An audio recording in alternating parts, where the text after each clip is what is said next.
Louis Renault n'a pas d'engagement politique ni avant la guerre, ni pendant la guerre, ni après la guerre. Il devient, ce qu'il était relativement peu avant la guerre, un personnage public.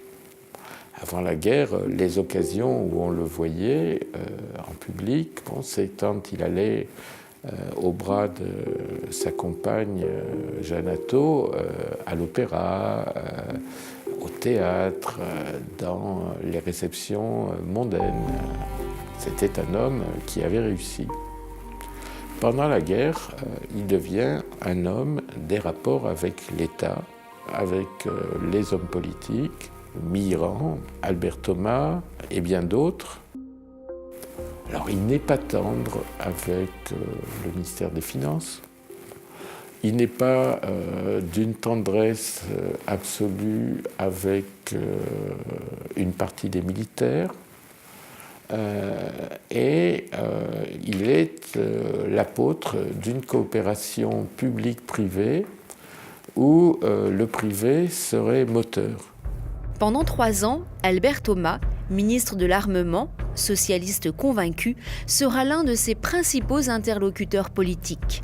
Ensemble, ils vont planifier la production industrielle du pays.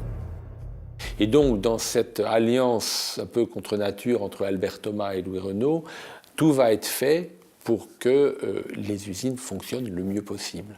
Il y a eu beaucoup de grèves pendant toute l'année 1916 et à ce moment-là, Louis Renault est l'interlocuteur côté des employeurs vis-à-vis d'Albert Thomas et c'est une négociation à 3 où c'est le ministre qui au final décide des tarifs, c'est-à-dire des niveaux de salaire.